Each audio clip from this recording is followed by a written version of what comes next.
안녕하세요. 오늘은 은퇴 준비 없이 퇴직을 맞이한 어떤 한 분의 이야기를 해볼까 해요.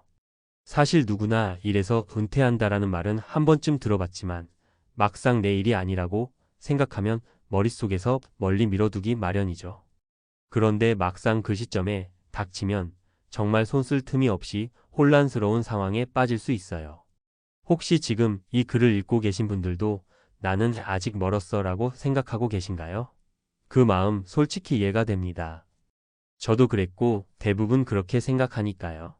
하지만 준비 없이 맞닥뜨린 은퇴 후 삶은 생각보다 훨씬 더 가혹할 수 있답니다. 오늘 이야기는 한때 57세까지 공장에서 관리자로 일하며 나름대로 안정적인 수입과 사회적 지위를 가졌던 분이 갑작스러운 퇴직 후에 새벽 시장에서 노점상을 시작하게 된 사연이에요. 이분의 이야기가 단순히 노점상이라서 힘들다가 아니라 왜 준비 없는 은퇴가 이렇게까지 우리 삶을 흔들어 놓는가를 보여주는 사례라 생각해요. 1. 평범했던 내 일상이 한순간에 뒤집히다.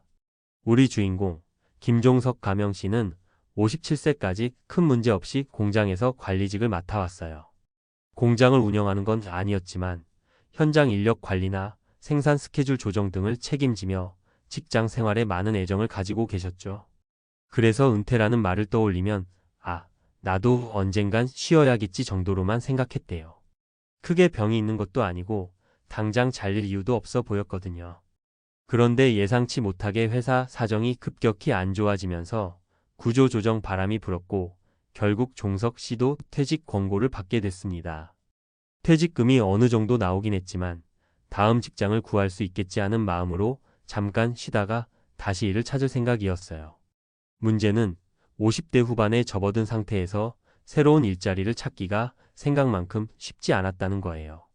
공장 관리자로서의 경력은 분명 훌륭했지만 고임금 직원들을 줄이고 싶어 하는 곳이 대부분이었고 젊은 인력을 선호하는 분위기가 퍼져 있었으니까요.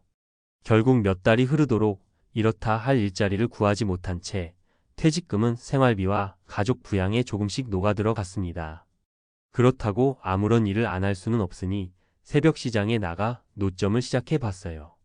처음엔 내가 공장 관리자까지 한 사람인데 노점이라니 하는 자격지심도 컸지만 이대로 있다가는 생활이 막막해지는 게 더 두려웠어요. 은퇴 후 노점상으로 살아간다는 것. 노점이라는 것도 해보면 정말 쉬운 일이 아니더라고요. 새벽 시장에 나오려면 새벽 34시에 일어나서 물건도 떼어와야 하고 장사 준비를 해야 해요. 공장 관리자 시절에는 주로 책상 앞에서 생산 라인을 관리하고 데이터를 보고 판단하는 게 일이었는데 이제는 추운 날에도 아스팔트 바닥에 앉아서 손님들을 기다리는 게 일상입니다. 몸이 고되다 보니 가끔 허리가 욱신거리고 발이 저릴 때가 많아요. 가장 힘든 건 정신적인 부분이었다고 해요. 함께 일하던 동료들 혹은 지인들이 시장에서 우연히 자신을 보고 웬일이세요? 무슨 일 있어요? 하고 물어보면 고개를 들고 나 노점 조금 해보려고 라고 대답하는 게 쉽지 않았대요.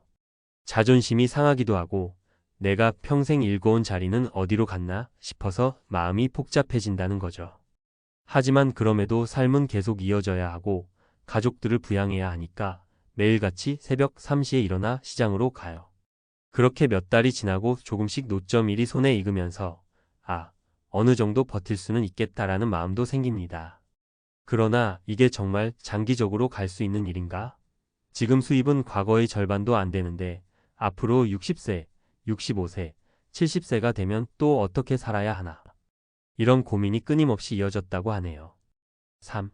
같은 고민을 안고 사는 사람들 3가지 실제 사례. 사실 퇴직 후에 직업을 잃고 방황하는 건 우리 주변에서 흔히 볼 수 있는 일이에요.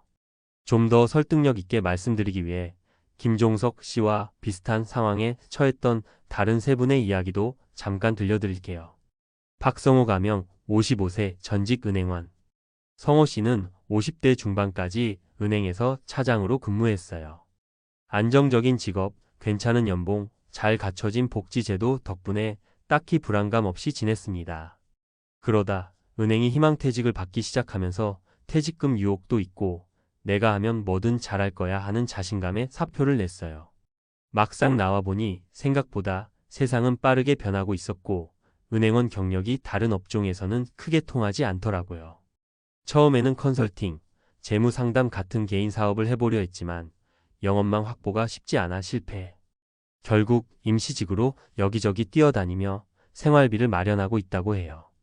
본인도 미리 준비해둘 걸 하고 크게 후회 중입니다. 이정희 가명 59세 전직 제조업 설비기사. 정희 씨는 제조업 공장의 설비 maintenance 부서에서 30년 가까이 일했어요. 주로 기계를 유지 보수하는 일이었는데 기술이 바뀌고 공정 자동화가 진행되면서 예전만큼 경력자를 우대하지 않는 상황이 됐죠. 공장 문을 닫게 되면서 예상치 못하게 퇴직하게 되었는데 그 나이에 다시 기술직을 구하려니 젊은 사람들을 선호해서 번번이 고배를 마셨습니다.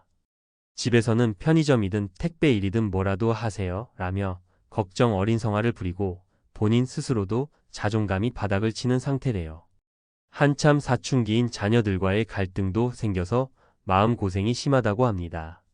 최영자 가명 62세 전직 간호조무사. 영자 씨는 나름 30년 가까이 병원에서 환자들을 돌봐왔는데 나이가 들면서 체력적인 부담이 너무 커졌고 또 병원 측도 젊은 간호 인력을 더 선호하기 시작했어요.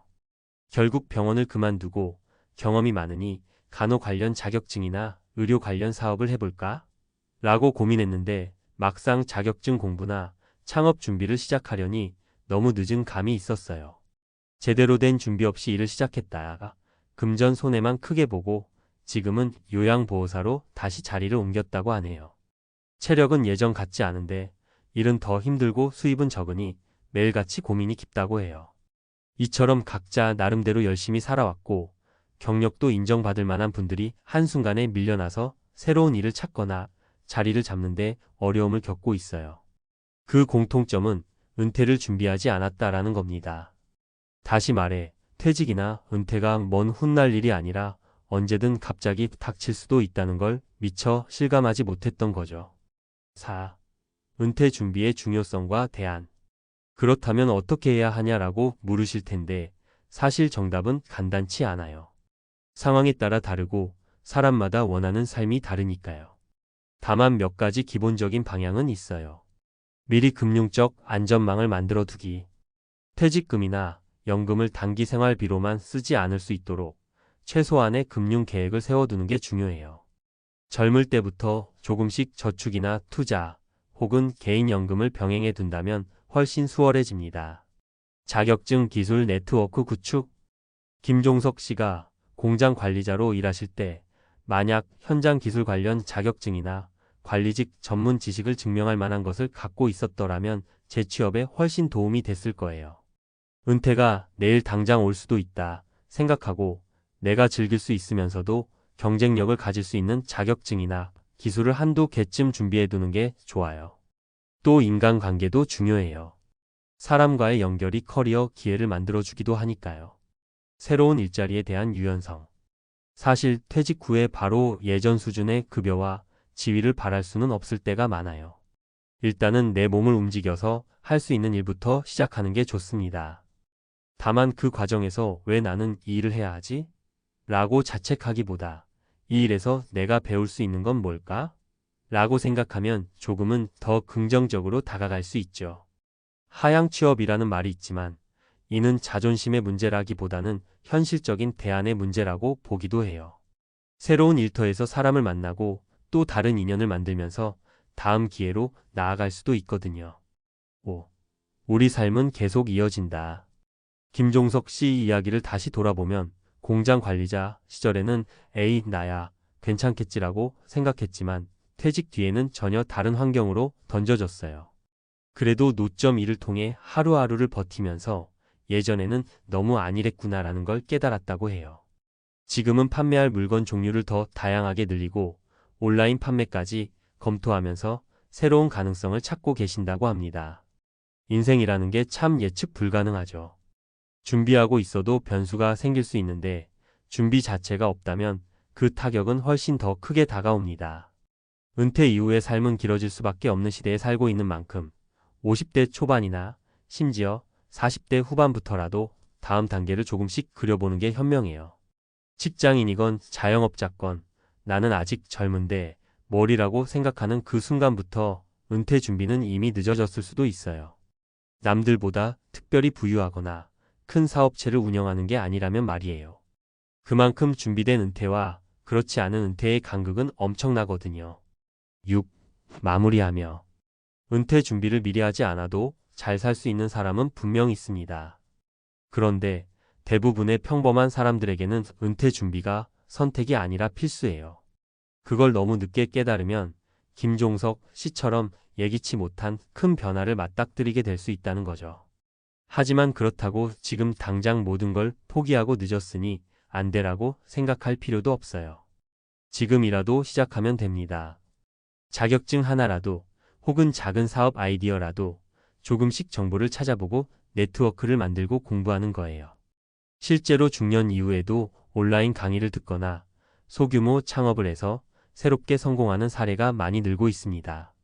우리가 알아야 할 건 인생에서 가장 중요한 시점은 바로 지금이라는 사실이에요. 이미 과거로 돌아갈 순 없고 미래는 언제 올지 몰라요. 지금부터라도 우리의 삶의 방향을 조금씩 수정해 나가면 60세가 됐든 70세가 됐든 덜 불안하고 더 행복한 제2의 인생을 설계할 수 있지 않을까요? 오늘 이야기를 통해 여러분도 혹시 미래의 은퇴에 대해 잠시라도 고민해 보셨으면 좋겠습니다. 57세 공장 관리자에서 새벽 시장 노점상이 된 그 사연이 남일처럼만 들리지 않는다면 지금부터라도 우리 각자의 작은 준비를 시작해보면 어떨까요? 미래의 나 자신이 지금의 나를 칭찬해 줄 날이 분명 올 거라고 믿어요.